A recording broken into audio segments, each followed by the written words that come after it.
Hello everybody, Beard Reads Books here, and in this video I'm going to be reviewing The Last Watch by Sergei Lukyanenko.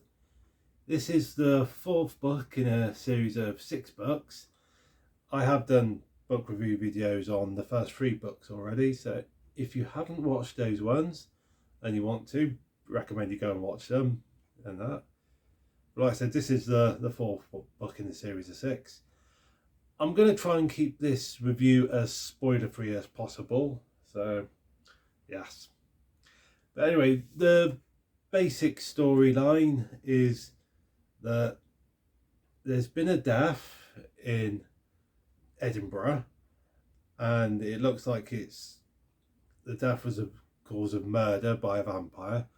So Anton from the Moscow Night Watch, he goes over to Edinburgh to investigate, and as the story unfolds, it turns out that there's a group of others who they're in search of an artifact that was belonged to Merlin, that's down on the deepest levels of the Twilight. And this death that happened in Edinburgh, basically one of the others murdered this person in order to get down to the deeper levels of the Twilight in order to get this artifact that Merlin had created. So I'm not going to go into any great details about what the artifact was or why this group of others was trying to get this artifact, so I won't say anything about that. So I'll let you read the book and find out for yourselves. Now, one downside to this book, I must admit, this book, I enjoyed it, but not quite as much as the first 3 books. And one of the reasons I didn't quite enjoy it was this. In the first 3 books, so Anton, he's one of the lower level of us. He's not that strong in his powers. He's sort of relatively new into field work, going out, and he's one of these sort of newbies, for want of a better way of putting it, who sees everything in a kind of black and white. And being on the light side, he sees the light as being very light and the black as being very black, and he sees everything in black and white and something, But as he starts going out on field work and sort of learning more, gaining more experience, he starts to see that the reality is, it's not the good and evil, it's not necessarily black and white. There's a lot of blurred edges, grey areas, and he starts sort of questioning things, and there's a lot of questioning going on. So why are the good guys sort of doing these things that are sort that he would term as bad, and why are bad people acting in like good ways? He was slowly starting to learn that the world isn't necessarily black and white. There's sort of a lot of grey areas. By the time we get to The Last Watch, the 4th book of the series, Anton, he's a higher level magician. He's gained quite a lot of power. He's gained a lot of experience, and as a result, he's learned that there's a lot of grey areas, and he doesn't need to ask too many questions. There's not so much moralising going on. He's not questioning things so much because he's gained all this experience. So the questioning that he was doing in the early books that I quite enjoyed, sort of seeing him learn about how things aren't necessarily black and white, that wasn't present so much in this book. So I missed that a bit. I missed that aspect of the books. And also with this book, the general storyline sort of running through this book, the 3 novellas that make up this book, the storyline about sort of these group of others who are looking for this artifact made by Merlin, my personal opinion, it was a bit of a weak storyline, especially compared to the storylines in the first 3 books.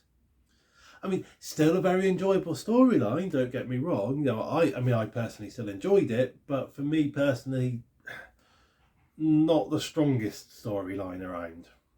You know, this is definitely the weakest book so far to come out in the series. So, and another thing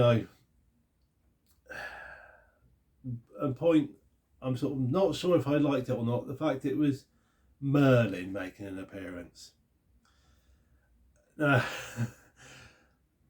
Merlin making an appearance in a book that involves sort of like magicians and all the rest. It's a bit like the science. Merlin's kind of like the science fantasy version of Godwin's Law. Now, for those of you who haven't heard of Godwin's Law, don't know what it's about. Basically, back in 1990, this guy, surnamed Godwin, he kind of put out this theory that you take a discussion on the internet, doesn't matter what the discussion's about, but he basically said every single discussion, regardless of what it's about, if it runs long enough, eventually you're gonna get a reference to Hitler and Nazism or something like that. You know, sort of like all the like Hitler, Nazism, Third Reich, whatever. And the reason I say sort of Merlin's kind of like a science fantasy equivalent of Godwin's Law is I sometimes feel as though when you got like a storyline revolving around magicians, whether it be books, comics, TV series, films, whatever, if whether sort of it's heavily revolving around sort of magicians, the magical world, and that, it almost seems as if it runs long enough, whatever it is, sooner or later, eventually, you're gonna get a reference to Merlin. Yeah, so when there's references to Merlin made in the last watch, part of me was thinking, oh, really, Merlin? Did they have to go there to Merlin? I mean, it's not cliched. The way Merlin's used in this book, it's not cliched.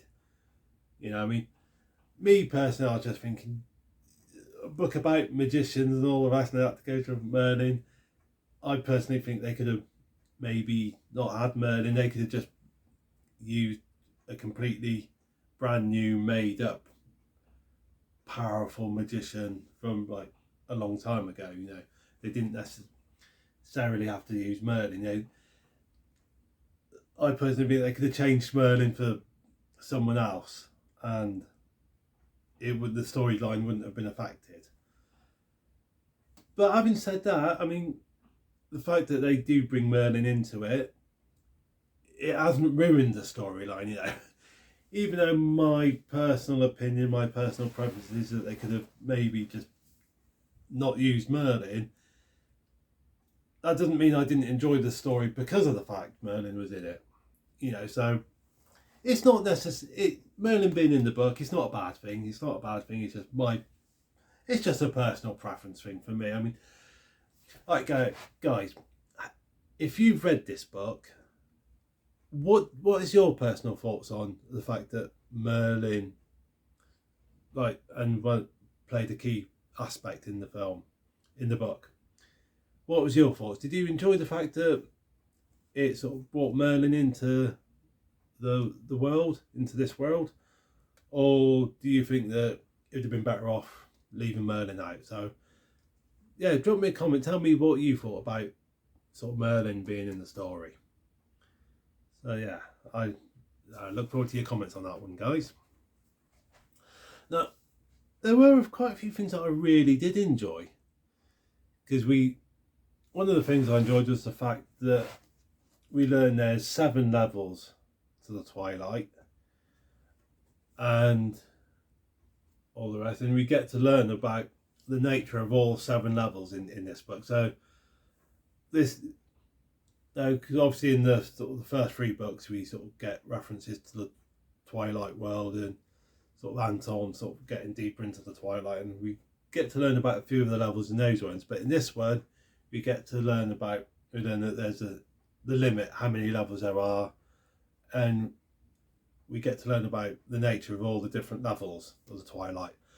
I'm not going to say any more than that, guys. So the 7th level, yeah, you find out about the 7th level pretty much at the end of the book, guys, and I'm not going to tell you about that. So I'm going to, like I said, I want to try and keep this spoiler free, so I'll let you guys read the book and find out about the 7th level.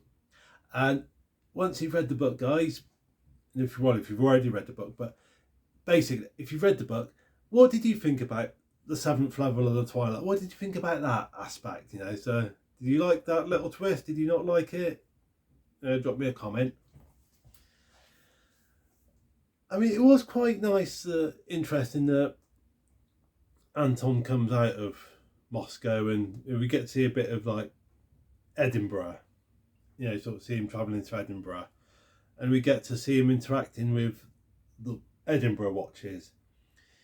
And because in the first novella in this book, he meets the head of the Night Watch, the Edinburgh Night Watch, and the head of the Edinburgh Day Watch. So Edinburgh's equivalent of Geyser and Zabulon.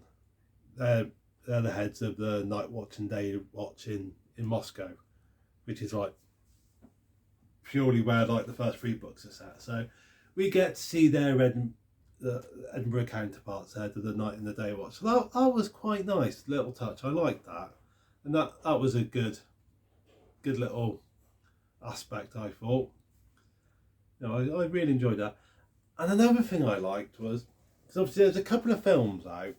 They're made around about the mid-noughties. I think 2004, 2005, 2 films, and they're called Night Watch and Day Watch. Now those 2 films, they're based on the first book in this series. They're based on the Night Watch book. So I'm on a slight tangent. When I saw the 2 films, I thought the Night Watch film was based on the Night Watch book, and the Day Watch film was based on the Day Watch book, but they're not.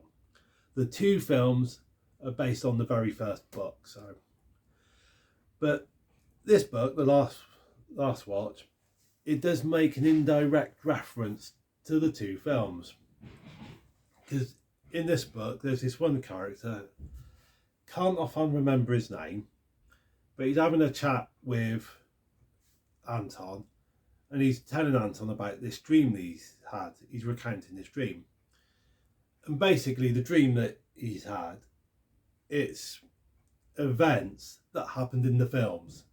So basically he's dreamed things that happened in the films, and once he's finished explaining his dreams to Anton says dreams are sometimes events that happened in a parallel universe, in a parallel timeline, an alternate universe. So in short, this book is sort of making the 2 films, kind of making them canon in a way. He's basically saying it's acknowledging the 2 films, and it's indirectly acknowledging the films, and indirectly saying that these 2 films, they are events that did actually happen to these people. It's just that they happened in a parallel universe, a parallel dimension. And I quite like that, the fact that it's effectively acknowledging the films and in its own way making them kind of, to my mind, it's making them kind of canon, albeit in a parallel universe. Because I mean, I'm sure you guys can appreciate that films, they're going to be slightly different to the books. There's always differences between books and film adaptations. So the Night Watch film and the Day Watch film, it's obvious that they weren't going to follow the books entirely, so there's going to be differences. And this book kind of explains that those differences in an interesting way. I think it sort of saying, this guy's had this dream about things that happened in the films, and Anton saying, parallel universes. Yeah, I really liked that. I thought that was quite a good touch. So kind of in its own way, making the films canon, a kind of a canon there. So now, going off on a slight tangent, I thought what I might do is, I know this is primarily going to be a book review channel, but I thought at some point I'm going to get the 2 films on DVD, watch them and do a review on the 2 films.